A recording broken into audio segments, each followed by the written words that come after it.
અને વિદેશી બેંકોમાં રાખેલા ભારતીયોના કાળા નાણાંની માહિતી મેળવવા મામલે મોટી સફળતા મળી છે। ઇન્કમટેક્સ ડિપાર્ટમેન્ટે આ ખાતાઓમાં જમા લગભગ 13,000 કરોડ રૂપિયાના કાળા નાણાંની જાણકારી મેળવી છે।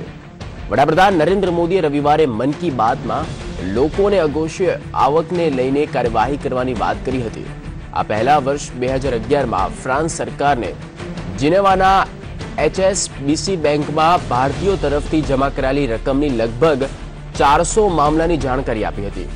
ઇન્કમટેક્સની તપાસ રિપોર્ટ પ્રમાણે આ બેંક ખાતામાં લગભગ 8,186 કરોડ રૂપિયા જમા હતા।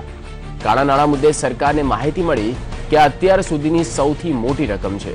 ત્યારબાદ ઇન્ટરનેશનલ કન્સોર્શિયમ ઓફ ઇન્વેસ્ટિગેટિવ જર્નાલિસ્ટની વેબસાઇટ પર વર્ષ 2013માં 700 ભારતીયોએ વિદેશી બેંક ખાતાઓનો ઘટસ્ફોટ કર્યો હતો, જેમાં 5,000 કરોડ રૂપિયા જમા હોવાની માહિતી પણ મળી હતી।